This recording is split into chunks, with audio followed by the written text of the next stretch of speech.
श्री घटिकाचल हनुमत् स्तोत्रम्। शङ्खचक्रधरं देवं घटिकाचलवासिनं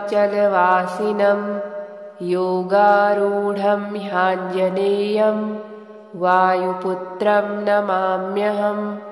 भक्ताभीष्टप्रदातारं चतुर्बाहुविराजितं दिवाकरद्युतिनिभं वन्देऽहं पवनात्मजं।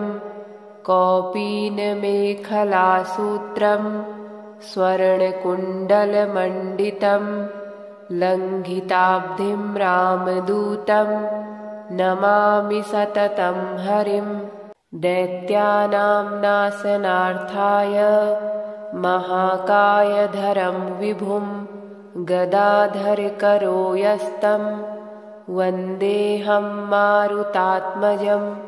नृसिंहाभिमुखो भूत्वा पर्वताग्रे च संस्थितं वाञ्छन्तं ब्रह्मपदवीं नमामि कपिनायकम्। बालादित्यवपुष्कं च सागरोत्तारकारकं समीरवेगं देवेशं वन्देऽहमितविक्रमम्। पद्मरागारुणमणि शोभितं कामरूपिणं पारिजाततरुस्थं च वन्देऽहं वनचारिणम्। रामदूत नमस्तुभ्यं पादपद्मार्चनं सदा देहि मे वाञ्छितफलं पुत्रपौत्रप्रवर्धनम्। इदं स्तोत्रं पठेन् नित्यं प्रातःकाले द्विजोत्तमः तस्याभीष्टं ददात्याशु रामभक्तो महाबलः। शङ्खचक्रधरं देवं घटिकाचलवासिनं योगारूढं ह्याञ्जनेयं वायुपुत्रं नमाम्यहम्। भक्ताभीष्टप्रदातारं चतुर्बाहुविराजितं दिवाकरद्युतिनिभं वन्देऽहं पवनात्मजं। कौपीनमेखलासूत्रं स्वर्णकुण्डलमण्डितं लङ्घिताब्धिं रामदूतं नमामि सततं हरिं।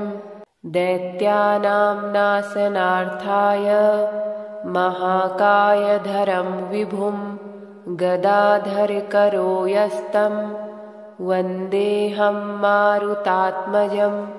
नृसिंहाभिमुखो भूत्वा पर्वताग्रे च संस्थितं वाञ्छन्तं ब्रह्मपदवीं नमामि कपिनायकम्। बालादित्यवपुष्कं च सागरोत्तारकारकं समीरवेगं देवेशं वन्देऽहमितविक्रमम्। पद्मरागारुणमणि शोभितं कामरूपिणं पारिजाततरुस्थं च वन्देऽहं वनचारिणम्। रामदूत नमस्तुभ्यं पादपद्मार्चनं सदा देहि मे वाञ्छितफलं पुत्रपौत्रप्रवर्धनम्। इदं स्तोत्रं पठेन् नित्यं प्रातःकाले द्विजोत्तमः तस्याभीष्टं ददात्याशु रामभक्तो महाबलः। शङ्खचक्रधरं देवं घटिकाचलवासिनं योगारूढं ह्याञ्जनेयं वायुपुत्रं नमाम्यहम्। भक्ताभीष्टप्रदातारं चतुर्बाहुविराजितं दिवाकरद्युतिनिभं वन्देऽहं पवनात्मजं। कौपीनमेखलासूत्रं स्वर्णकुण्डलमण्डितं लङ्घिताब्धिं रामदूतं नमामि सततं हरिं। दैत्यानां नाशनार्थाय महाकायधरं विभुं गदाधरकरो यस्तं वन्देऽहं मारुतात्मजं। नृसिंहाभिमुखो भूत्वा पर्वताग्रे च संस्थितं वाञ्छन्तं ब्रह्मपदवीं नमामि कपिनायकं। बालादित्यवपुष्कं च सागरोत्तारकारकं समीरवेगं देवेशं वन्देऽहमितविक्रमं। पद्मरागारुणमणि शोभितं कामरूपिणं पारिजाततरुस्थं च वन्देऽहं वनचारिणं। रामदूत नमस्तुभ्यं पादपद्मार्चनं सदा देहि मे वाञ्छितफलं पुत्रपौत्रप्रवर्धनम्। इदं स्तोत्रं पठे नित्यं प्रातःकाले द्विजोत्तमः तस्याभीष्टं ददात्यासु रामभक्तो महाबलः। शङ्खचक्रधरं देवं घटिकाचलवासिनं योगारूढं ह्याञ्जनेयं वायुपुत्रं नमाम्यहम्। भक्ताभीष्टप्रदातारं चतुर्बाहुविराजितं दिवाकरद्युतिनिभं वन्देऽहं पवनात्मजं। कौपीनमेखलासूत्रं स्वर्णकुण्डलमण्डितं लङ्घिताब्धिं रामदूतं नमामि सततं हरिं। दैत्यानां नाशनार्थाय महाकायधरं विभुं गदाधरकरो यस्तं वन्देऽहं मारुतात्मजं।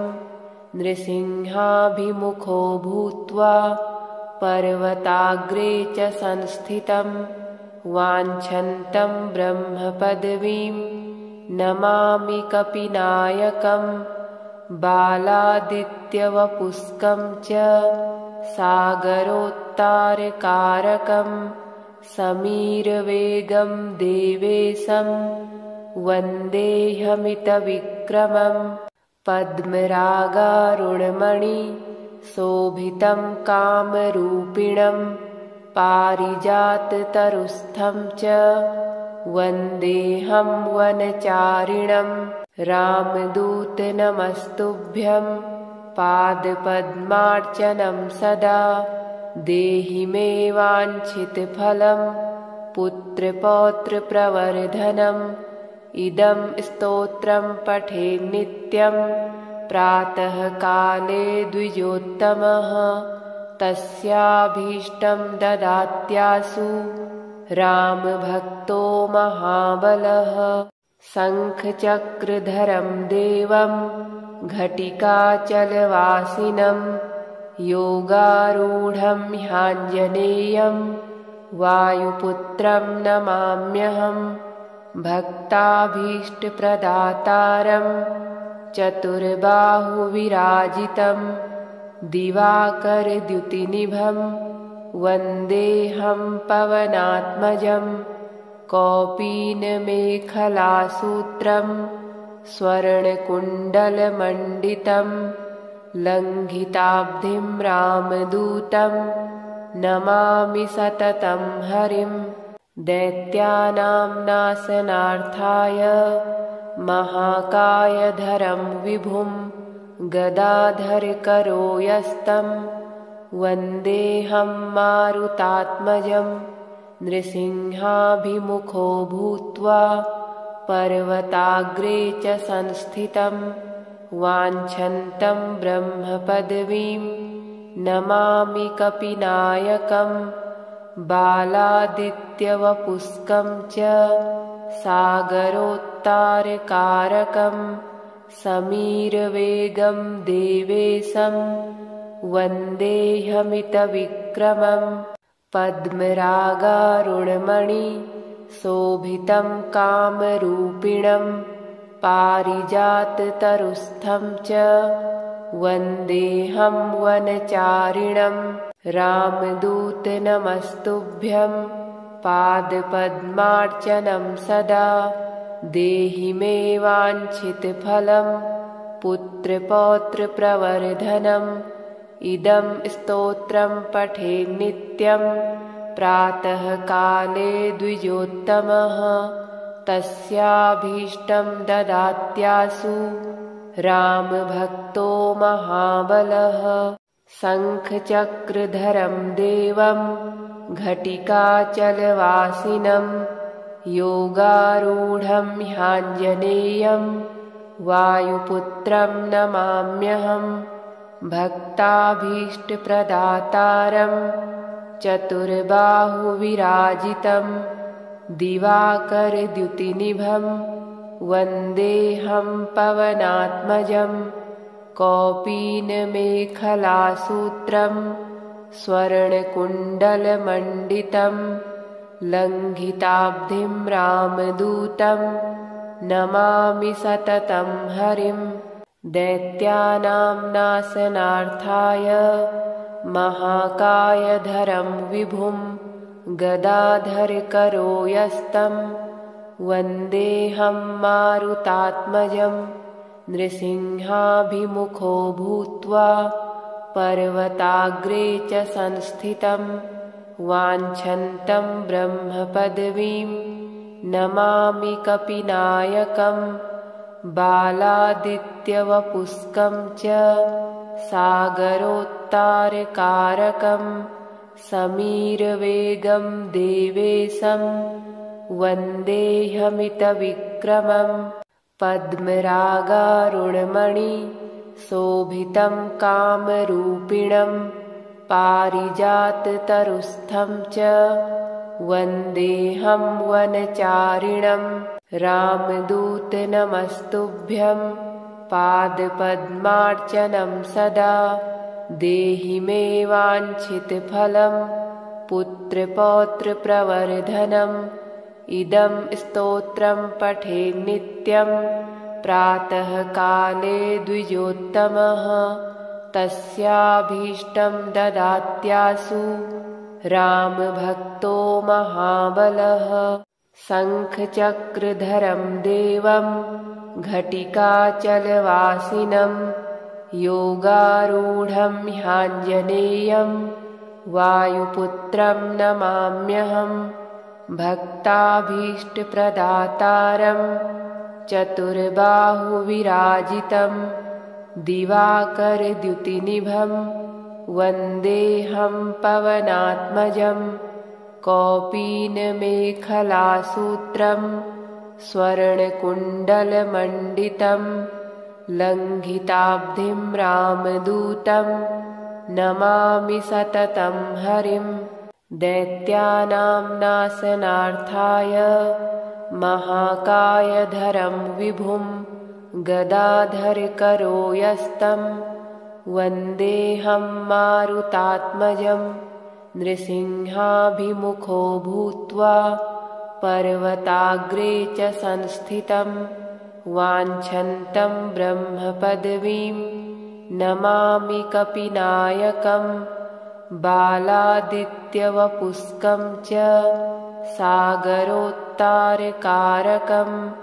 समीरवेगं देवेशं वन्देऽहमितविक्रमं पद्मरागारुणमणि शोभितं कामरूपिणं पारिजाततरुस्थं च वन्देऽहं वनचारिणं रामदूतनमस्तुभ्यं पादपद्मार्चनं सदा देहि मे वाञ्छितफलं पुत्रपौत्रप्रवर्धनम् इदं स्तोत्रं पठेन् नित्यं प्रातःकाले द्विजोत्तमः तस्याभीष्टं ददात्यासु रामभक्तो महाबलः शङ्खचक्रधरं देवं घटिकाचलवासिनं योगारूढं ह्याञ्जनेयं वायुपुत्रं नमाम्यहं भक्ताभीष्टप्रदातारं चतुर्बाहुविराजितं दिवाकरद्युतिनिभं वन्देऽहं पवनात्मजं कौपीनमेखलासूत्रं स्वर्णकुण्डलमण्डितं लङ्घिताब्धिं रामदूतं नमामि सततं हरिं दैत्यानां नाशनार्थाय महाकायधरं विभुं गदाधरकरो यस्तं वन्देऽहं मारुतात्मजं नृसिंहाभिमुखो भूत्वा पर्वताग्रे च संस्थितं वाञ्छन्तं ब्रह्मपदवीं नमामि कपिनायकं बालादित्यवपुष्कं च सागरोत्तारकारकं समीरवेगं देवेशं वन्देऽहमितविक्रमं पद्मरागारुणमणि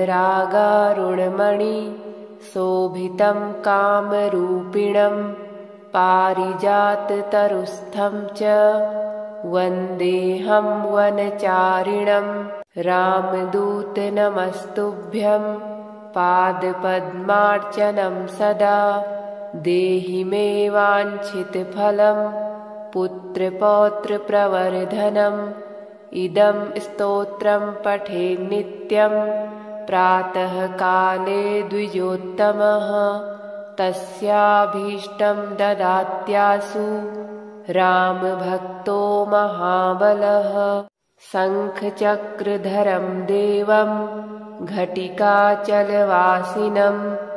योगारूढं ह्याञ्जनेयं वायुपुत्रं नमाम्यहं भक्ताभीष्टप्रदातारं चतुर्बाहुविराजितं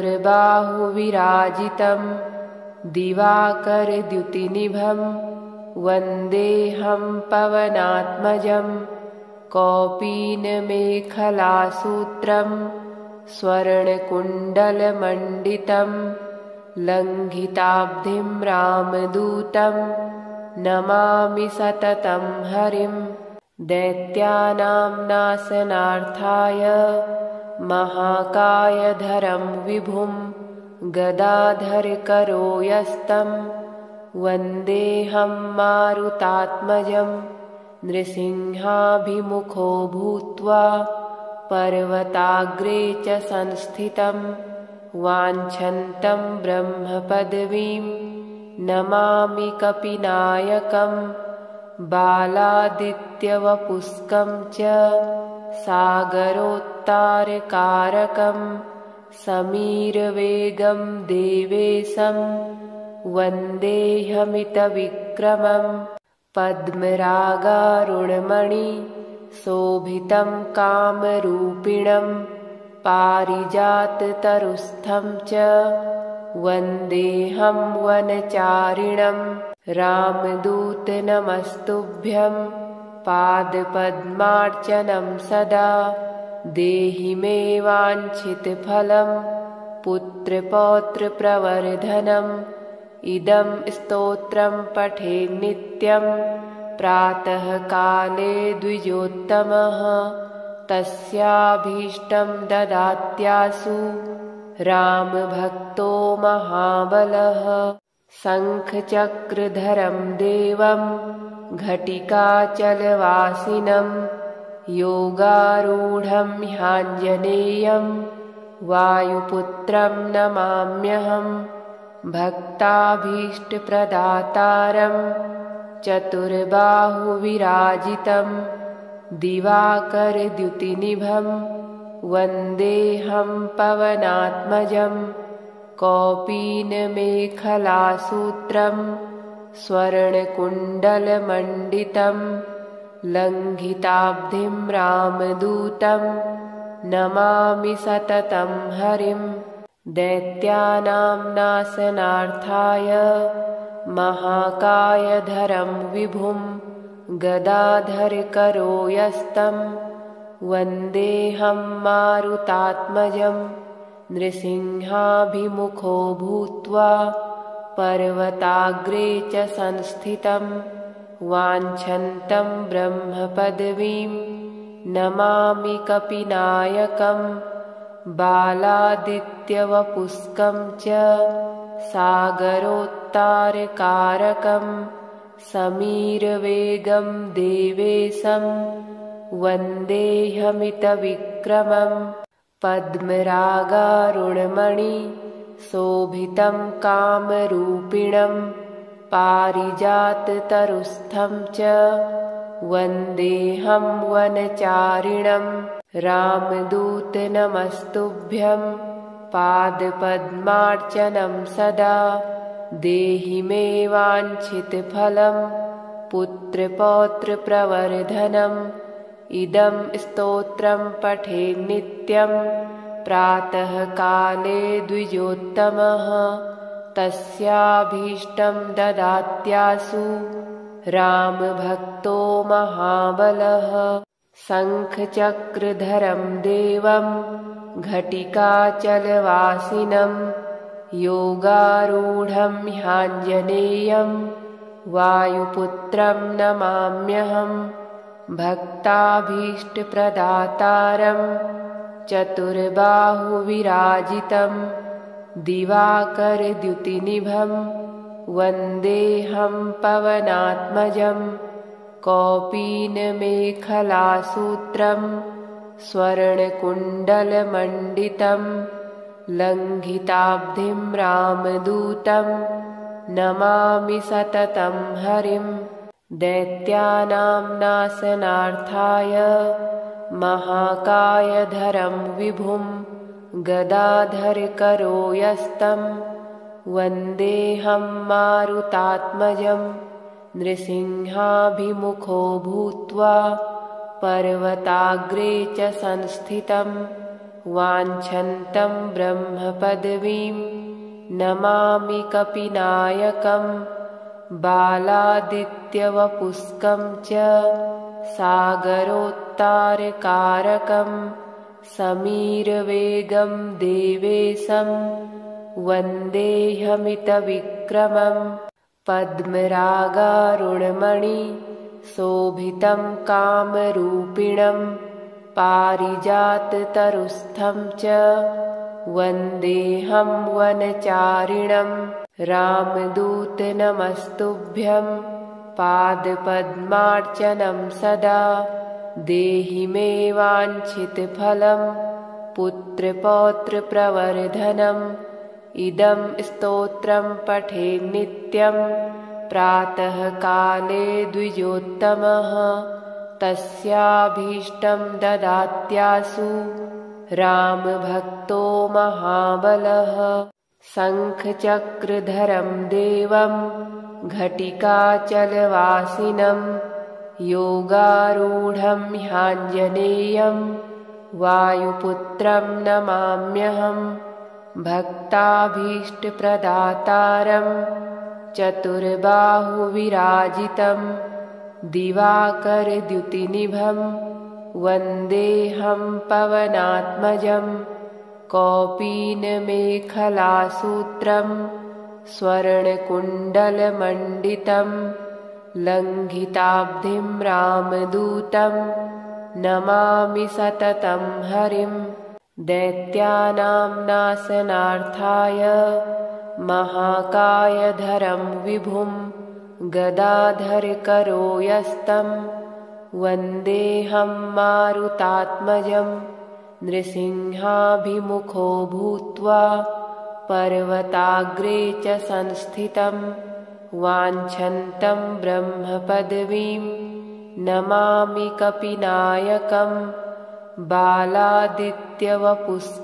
च सागरोत्तारकारकं समीरवेगं देवेशं वन्देऽहमितविक्रमं पद्मरागारुणमणि शोभितं कामरूपिणं पारिजाततरुस्थं च वन्देऽहं वनचारिणं रामदूतनमस्तुभ्यं पादपद्मार्चनं सदा देहि मे वाञ्छितफलं पुत्रपौत्रप्रवर्धनम् इदं स्तोत्रं पठेन् नित्यं प्रातःकाले द्विजोत्तमः तस्याभीष्टं ददात्यासु रामभक्तो महाबलः। शङ्खचक्रधरं देवं घटिकाचलवासिनं योगारूढं ह्याञ्जनेयं वायुपुत्रं नमाम्यहम् भक्ताभीष्टप्रदातारं चतुर्बाहुविराजितं दिवाकरद्युतिनिभं वन्देऽहं पवनात्मजं कौपीनमेखलासूत्रं स्वर्णकुण्डलमण्डितं लङ्घिताब्धिं रामदूतं नमामि सततं हरिं। दैत्यानां नाशनार्थाय महाकायधरं विभुं गदाधरकरो यस्तं वन्देऽहं मारुतात्मजं नृसिंहाभिमुखो भूत्वा पर्वताग्रे च संस्थितं वाञ्छन्तं ब्रह्मपदवीं नमामि कपिनायकं बालादित्यवपुष्कं च सागरोत्तारकारकं समीरवेगं देवेशं वन्देऽहमितविक्रमं पद्मरागारुणमणि शोभितं कामरूपिणं पारिजाततरुस्थं च वन्देऽहं वनचारिणं रामदूतनमस्तुभ्यं पादपद्मार्चनं सदा देहि मे वाञ्छितफलं पुत्रपौत्रप्रवर्धनम् इदं स्तोत्रं पठेन् नित्यं प्रातःकाले द्विजोत्तमः तस्याभीष्टं ददात्यासु रामभक्तो महाबलः।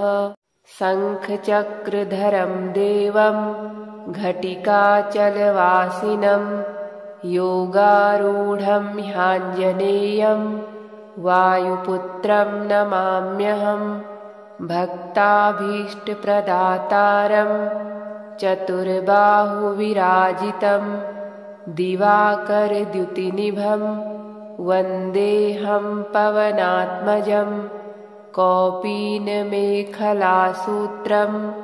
स्वर्णकुण्डलमण्डितं लङ्घिताब्धिं रामदूतं नमामि सततं हरिं। दैत्यानां नाशनार्थाय महाकायधरं विभुं गदाधरकरो यस्तं वन्देऽहं मारुतात्मजं नृसिंहाभिमुखो भूत्वा पर्वताग्रे च संस्थितं वाञ्छन्तं ब्रह्मपदवीं नमामि कपिनायकं बालादित्यवपुष्कं च सागरोत्तारकारकं समीरवेगं देवेशं वन्देऽहमितविक्रमं पद्मरागारुणमणि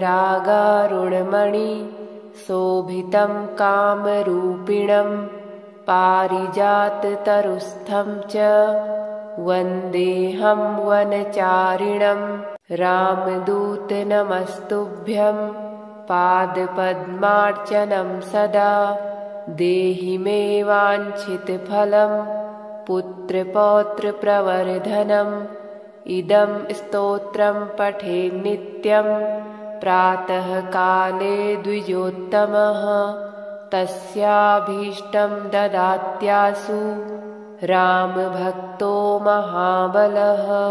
शङ्खचक्रधरं देवं घटिकाचलवासिनं योगारूढं ह्याञ्जनेयं वायुपुत्रं नमाम्यहम् भक्ताभीष्टप्रदातारं चतुर्बाहुविराजितं दिवाकरद्युतिनिभं वन्देऽहं पवनात्मजं कौपीनमेखलासूत्रं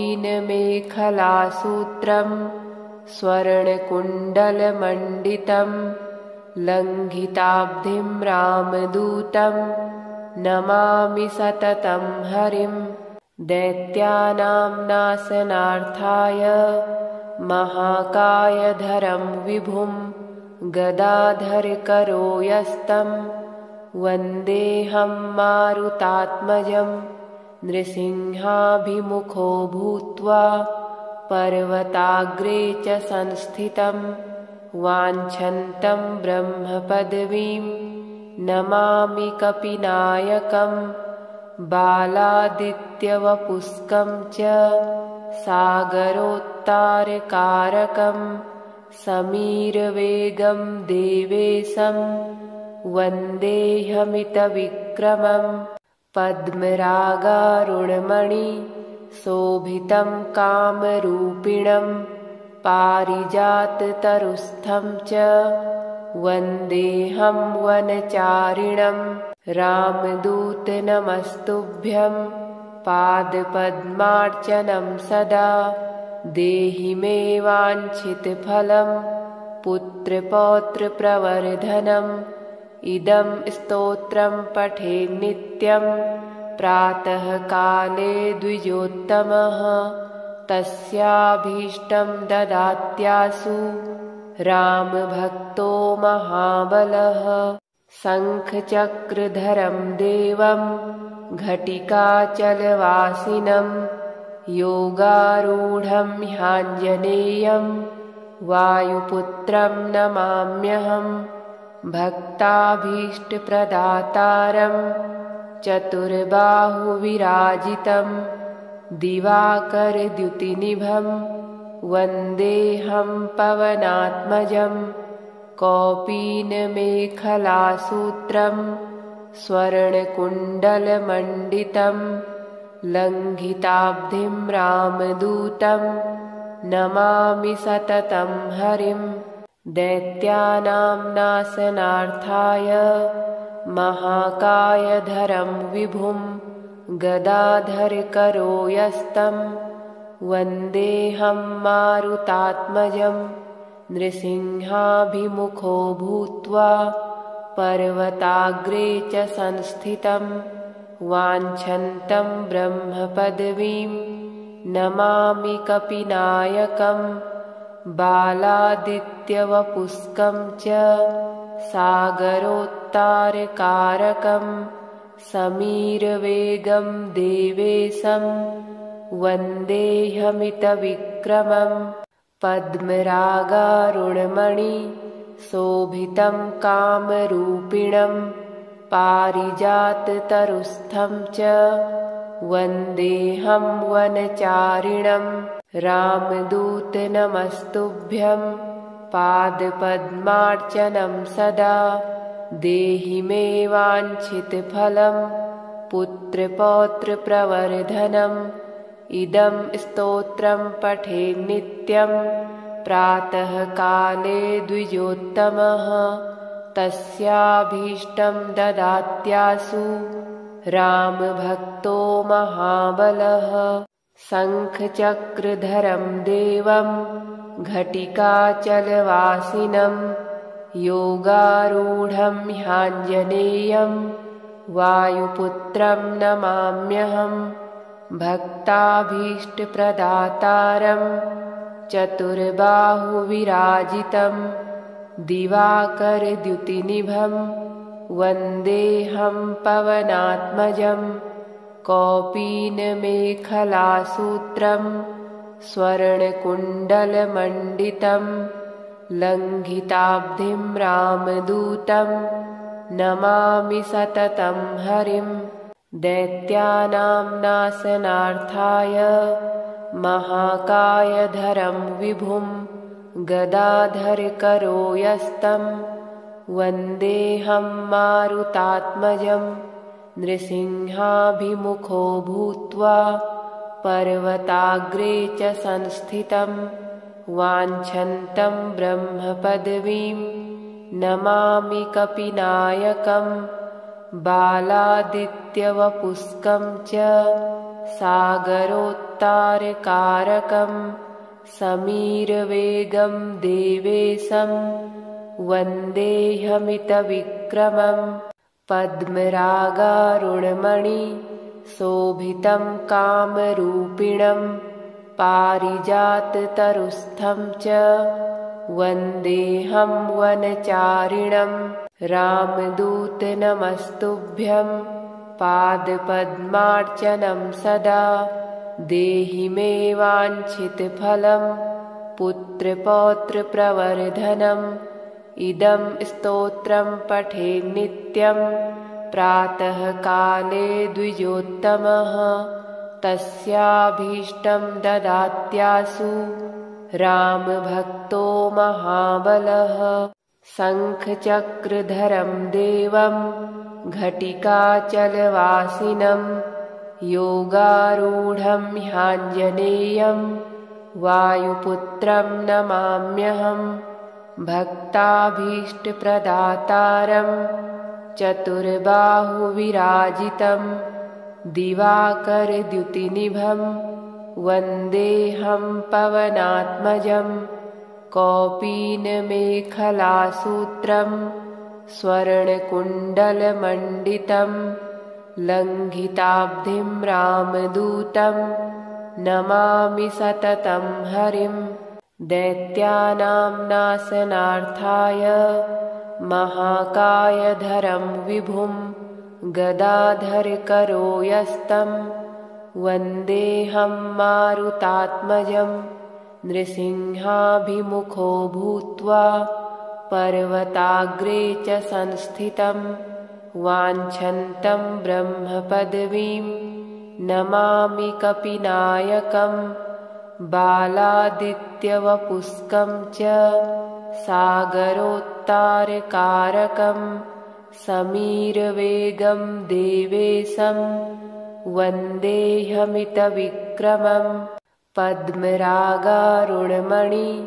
शोभितं कामरूपिणं पारिजाततरुस्थं च वन्देऽहं वनचारिणं रामदूतनमस्तुभ्यं पादपद्मार्चनं सदा देहि मे वाञ्छितफलं पुत्रपौत्रप्रवर्धनम् इदं स्तोत्रं पठे नित्यं प्रातःकाले द्विजोत्तमः तस्याभीष्टं ददात्यासु रामभक्तो महाबलः शङ्खचक्रधरं देवं घटिकाचलवासिनं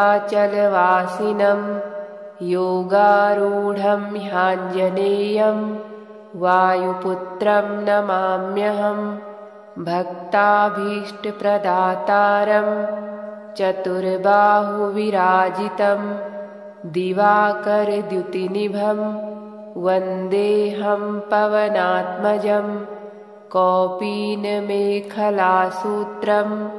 स्वर्णकुण्डलमण्डितं लङ्घिताब्धिं रामदूतं नमामि सततं हरिं दैत्यानां नाशनार्थाय महाकायधरं विभुं गदाधरकरो यस्तं वन्देऽहं मारुतात्मजं नृसिंहाभिमुखो भूत्वा पर्वताग्रे च संस्थितं वाञ्छन्तं ब्रह्मपदवीं नमामि कपिनायकं बालादित्यवपुष्कं च सागरोत्तारकारकं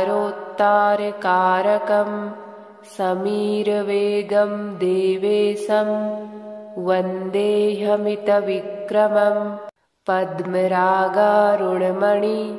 शोभितं कामरूपिणं पारिजाततरुस्थं च वन्देऽहं वनचारिणं रामदूतनमस्तुभ्यं पादपद्मार्चनं सदा देहि मे वाञ्छितफलं पुत्रपौत्रप्रवर्धनम् इदं स्तोत्रं पठेन् नित्यं प्रातःकाले द्विजोत्तमः तस्याभीष्टं ददात्यासु रामभक्तो महाबलः।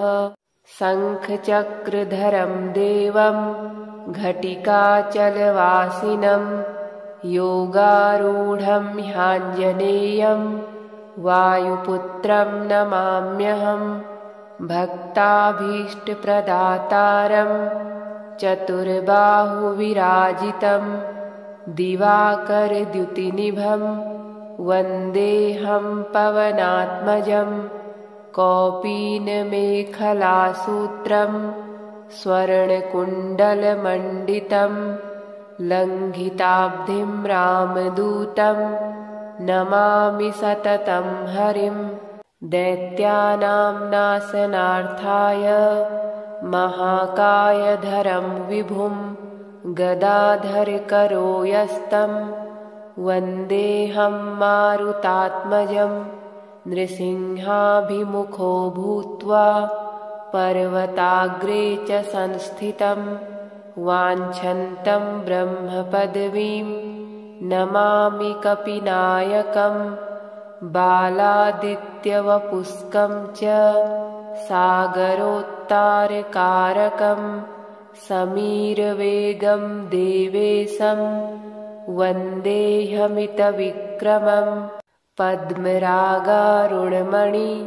शोभितं कामरूपिणं पारिजाततरुस्थं च वन्देऽहं वनचारिणं रामदूत नमस्तुभ्यं पादपद्मार्चनं सदा देहि मे वाञ्छितफलं पुत्रपौत्रप्रवर्धनम् इदं स्तोत्रं पठेन् नित्यं प्रातःकाले द्विजोत्तमः तस्याभीष्टं ददात्यासु रामभक्तो महाबलः। शङ्खचक्रधरं देवं घटिकाचलवासिनं योगारूढं ह्याञ्जनेयं वायुपुत्रं नमाम्यहम् भक्ताभीष्टप्रदातारं चतुर्बाहुविराजितं दिवाकरद्युतिनिभं वन्देऽहं पवनात्मजं कौपीनमेखलासूत्रं स्वर्णकुण्डलमण्डितं लङ्घिताब्धिं रामदूतं नमामि सततं हरिं। दैत्यानां नाशनार्थाय महाकायधरं विभुं गदाधरकरो यस्तं वन्देऽहं मारुतात्मजं नृसिंहाभिमुखो भूत्वा पर्वताग्रे च संस्थितं वाञ्छन्तं ब्रह्मपदवीं नमामि कपिनायकं बालादित्यवपुष्कं च सागरोत्तारकारकं समीरवेगं देवेशं वन्देऽहमितविक्रमं पद्मरागारुणमणि